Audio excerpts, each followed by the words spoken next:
physicality on offense. How big a box is that for you guys to check on Saturday? Well, a very difficult one, and you know they do a good job of making very challenging defensively to kind of earmark, okay, whether it's where the ball's being directed in the run game, the gaps of responsibility they change with shifts and motions and a lot of surfaces, four-man surface, four guys next to the center, and so really makes it very difficult to add numbers everywhere you need it, and then obviously you got the best tight end in the country to direct the ball to as well, and some good skill around him. So no, major challenge, and they've kind of, I think, found a rhythm in the last few weeks. So it's maybe the timing for us isn't ideal, because certainly there's been a level of production that's kind of taken off most recently. With Michael Mayer, what adjustments do you make from the Utah game to PK? Yeah, tackle him, when he's got the ball. I mean, and that's you can come up with a lot of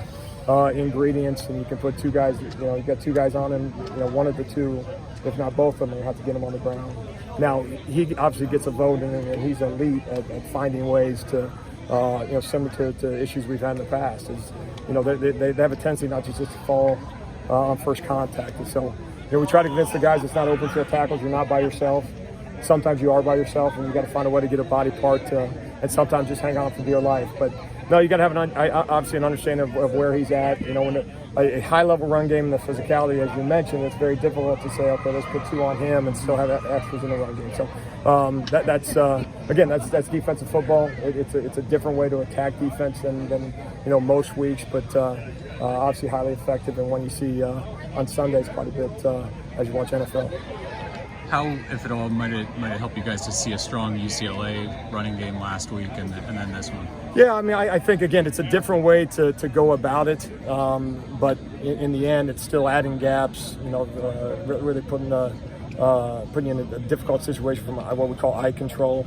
It could be built with motion. It's at times it's what seems like a blocker, capping an edge that turns into a route.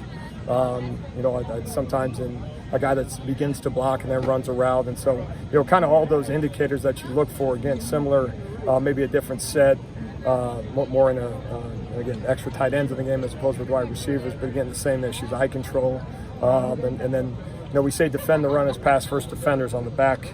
I guess back five as you look at the secondary. But goddamn, we need you in the run game too. So hopefully you build week 12. You take examples over the course of time and some of those headaches that we've had, and we gotta learn from them and find a way to have some success.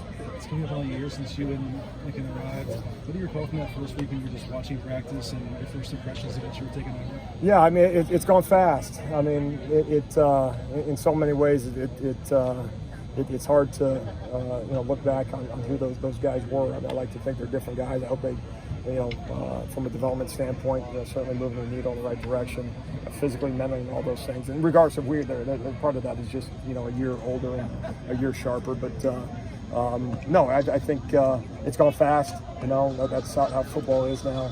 You're on a 1 year. You're on a 1 year plan. It's always 1 year cycles now.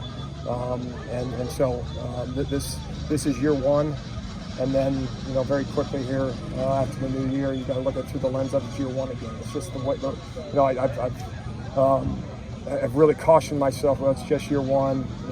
You build in time, and those are conversations for years past. I mean, that's the kind of the old way of approaching things and saying now you got to build year in and year out. And obviously there's a staple of guys that will be around to be part of it as you establish culture. But no, college football now is year one. And I think you got to look at it through that lens. So in that case, has it happened faster than you thought? Because you're 10-1 in the Pac-12 game in the national championship conference. Sure, and I think you look at it through the lens from a defensive standpoint. As you say, it's a duality to it. There's some good, there's some bad, and the frustrations are real. And we don't sugarcoat it. And there's not a lot of days that we sit around here and say, look how great we're doing, because Saturday film suggests we're not, and so we understand what the expectation is, but until you get there, it's pipe dream, and we're not there yet, and we know that, and so that's the challenge that's ahead of us.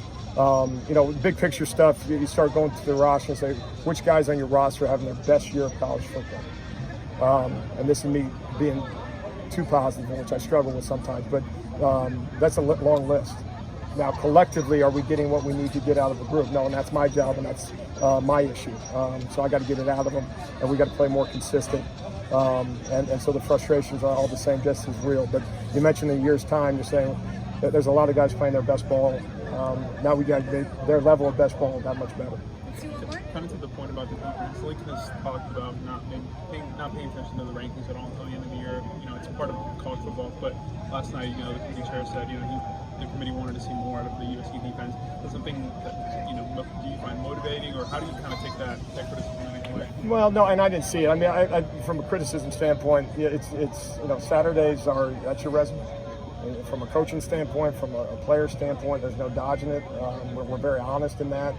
And understand that the chief goal each week is to find a way to beat the opponent by one. Now, after that is to play at a high level defensively, and if they score one, you got to have some level of frustration about you.